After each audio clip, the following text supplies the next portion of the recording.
আসসালামু আলাইকুম সুপ্রিয় শিক্ষার্থীরা, মেধা মঞ্চের পক্ষ থেকে তোমাদেরকে স্বাগত জানাচ্ছি। আজকে আমরা কথা বলবো প্যাটার্ন নিয়ে। তো প্যাটার্ন আসলে কি? গণিতে নির্দিষ্ট পদ্ধতি অনুসরণ করে কোনো কিছু সাজানো, পরিবর্ধিত বা বিন্যস্ত করাকে প্যাটার্ন বলে। এই প্যাটার্ন শব্দটার সাথে আমরা কিন্তু খুবই পরিচিত। আমরা আমাদের দৈনন্দিন জীবনেও প্যাটার্ন শব্দটা অনেকবার ব্যবহার করে থাকি। যেমন ধরো, আমাদের ঘরে যে টাইলস আছে, টাইলসটাও কিন্তু একটা নির্দিষ্ট পদ্ধতি অনুসরণ করে সাজানো, ওইটাও একটা প্যাটার্ন। আবার হচ্ছে আমরা ফ্লোরে আলপনা করি না, সেটাও একটা প্যাটার্ন। নকশি কাঁথায় যে নকশা করা হয়, সেটাও এক ধরনের প্যাটার্ন। তো গণিতেও নির্দিষ্ট পন্থায় অনুসরণ করে যখন কোনো কিছু সাজানো হয়, সেটাকে বলা হয় প্যাটার্ন। যেমন ধরো, এখানে 1, 3, 5, 7, 9 এইগুলো যেভাবে সাজানো আছে, এখানে দেখো প্রত্যেকটাতে 2 করে গ্যাপ আছে, প্রত্যেকটাতে 2 করে গ্যাপ আছে, তাই এটাই হচ্ছে একটা প্যাটার্ন। আবার দেখো, এখানে এখানে যদি চিন্তা করি 2, 4, 8, 16, 32, এখানে দেখো প্রত্যেকটা কি ডাবল করে বৃদ্ধি পাচ্ছে, এটাও এক ধরনের প্যাটার্ন। তাহলে প্যাটার্ন কি আমরা নিশ্চয়ই বুঝতে পেরেছি। এবার আসো, তোমাদের বইতেও কিন্তু প্যাটার্ন সম্পর্কে আরো একটু বিস্তারিত ধারণা দেওয়া আছে। যেমন ধরো, এই 1 আর 1 যোগ করলে কত হয়? 2, 2 মাঝখানে বসবে, আবার সাইডে 1 এবং 1।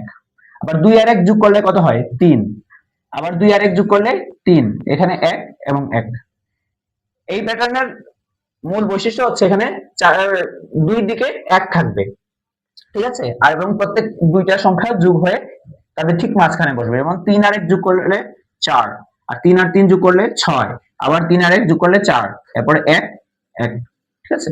এইটাও এক ধরনের প্যাটার্ন, ঠিক আছে। তাহলে আমরা নিশ্চয়ই বুঝতে পেরেছি যে গণিতে নির্দিষ্ট পদ্ধতি অনুসরণ করে যখন কোনো কিছু সাজানো বা বিন্যস্ত করা হয়, সেটাই হচ্ছে এক ধরনের প্যাটার্ন। আচ্ছা, এবার আসো মৌলিক সংখ্যাতে। আমরা অনেক ক্ষেত্রে বিজোড় সংখ্যাকে মৌলিক সংখ্যা ভেবে ভুল করে বসি, কিন্তু বিজোড় সংখ্যা আর মৌলিক সংখ্যা এক নয়। হ্যাঁ, সেটার প্রমাণ আমরা প্রথমেই পাই। যেমন হচ্ছে 2, 2 কিন্তু কি জোড় সংখ্যা, কিন্তু আবার মৌলিক সংখ্যাও।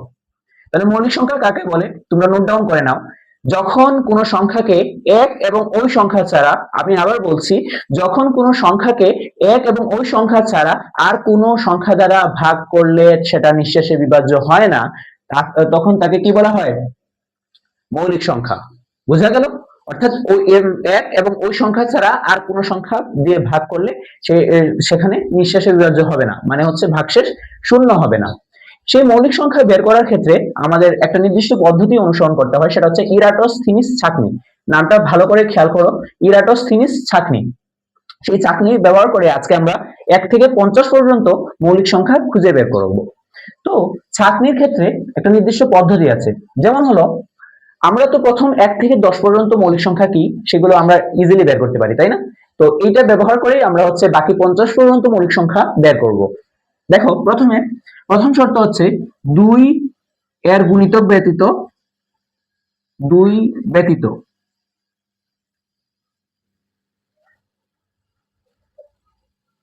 এর সকল গুণিতক, এর সকল গুণিতক। আমরা নিশ্চয়ই গুণিতক বুঝি। 2 এর গুণিতক কি কি আছে? 2 গুণ 1 ইকুয়াল টু 2, 2 গুণ 2 ইকুয়াল টু 4, 2 গুণ 3 6। এভাবে আমরা নিশ্চয়ই গুণিতক বের করার পূর্বের ক্লাসে শিখেছি, তাই না? তো আমরা 2 ব্যতীত এর যত গুণিতক আছে সেগুলোকে কেটে ফেলবো।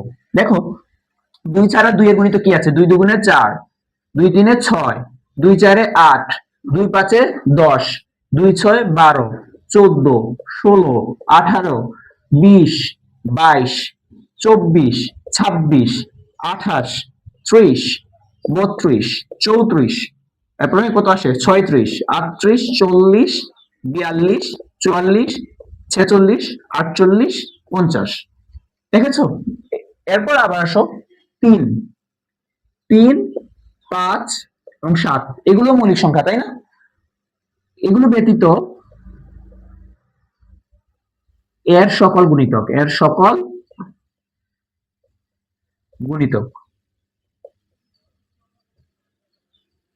সেম আমরা 3 এর ক্ষেত্রে 3 ব্যতীত 3 এর যত গুণিতক আছে কি কি আছে? 3 দুগুণে 6 অলরেডি কাটা আছে, 3 3 আর 9 কেটে ফেলবো, 3 4 12 কাটা আছে, 3 5 15, এরপরে 3 6 18 কাটা আছে, 3 7 21, এরপর হচ্ছে 3 8 24, এরপর কত 3 9 27, 3 10 30, এরপর কত 3 11 33। আমরা যদি নামতাগুলো 20 পর্যন্ত ভালো করে আয়ত্ত করতে পারি তাহলে এগুলো আমরা খুব সহজে নির্ণয় করতে পারবো। 3 11 33, 3 12 36, 3 13 39, 3 14 42, এরপর কত 3 15 45, এরপর কত 3 16 48, এরপর আর লাগবে না। এবার আমরা 5 ব্যতীত 5 এর গুণিতক গুলো বের করি। 5 ব্যতীত 5 দুগুণে 10, 5 3 15 আছে, 5 4 20, 5 5 25, এরপর হচ্ছে 35 আর নাই। 7 এর ক্ষেত্রে চিন্তা করি, 7 থেকে 7 ব্যতীত 7 যদি ছাড়াই করি, 7 দুগুণে 14, এরপর 7 3 21 কাটা আছে, 7 4 28, 7 5 35, 7 6 42, 7 7 49 কাটা আর বাকি আছে। দেখো যে সংখ্যাগুলো কাটা হয়ে গেছে এগুলো বাদে যা কিছু আছে সবকিছু হচ্ছে মৌলিক সংখ্যা। কিভাবে দেখো, তুমি যে কোনো একটা নাও তাহলে তুমি বুঝতে পারবে। যেমন ধরো এখানে 41 আছে, 41 কে তুমি চিন্তা করো, 1 এবং 41 ছাড়া তুমি আর কোনো সংখ্যা পাবে না যেটা দিয়ে হচ্ছে 41 কে ভাগ করলে সেটা নিঃশেষে বিভাজ্য হবে, অর্থাৎ ভাগশেষ শূন্য থাকবে। তুমি 17 কে চিন্তা করো, শুধুমাত্র 1 এবং 17 ছাড়া আর কোনো সংখ্যা পাবা না যেটা দিয়ে হচ্ছে ভাগ করলে ভাগশেষ শূন্য হয়। ঠিক আছে, এই ইরাটোস্থিনিস ছাঁকনি ব্যবহার করে যে সংখ্যাগুলো কাটা হয়েছে এগুলো বাদে যেগুলো বাকি অবশিষ্ট থাকে সেগুলো হচ্ছে মৌলিক সংখ্যা 1 থেকে 50 পর্যন্ত। দেখো আমি 1 থেকে 50 পর্যন্ত নির্ণয় করেছি, তোমরা সেম পদ্ধতি ব্যবহার করে 1 থেকে 100 পর্যন্ত মৌলিক সংখ্যা নির্ণয় করতে পারো।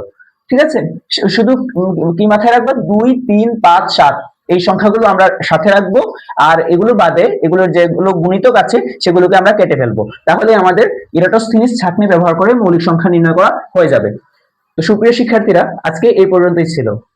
মেধামঞ্চের আগামী ক্লাসে দেখা হবে ইনশাআল্লাহ। আসসালামু আলাইকুম।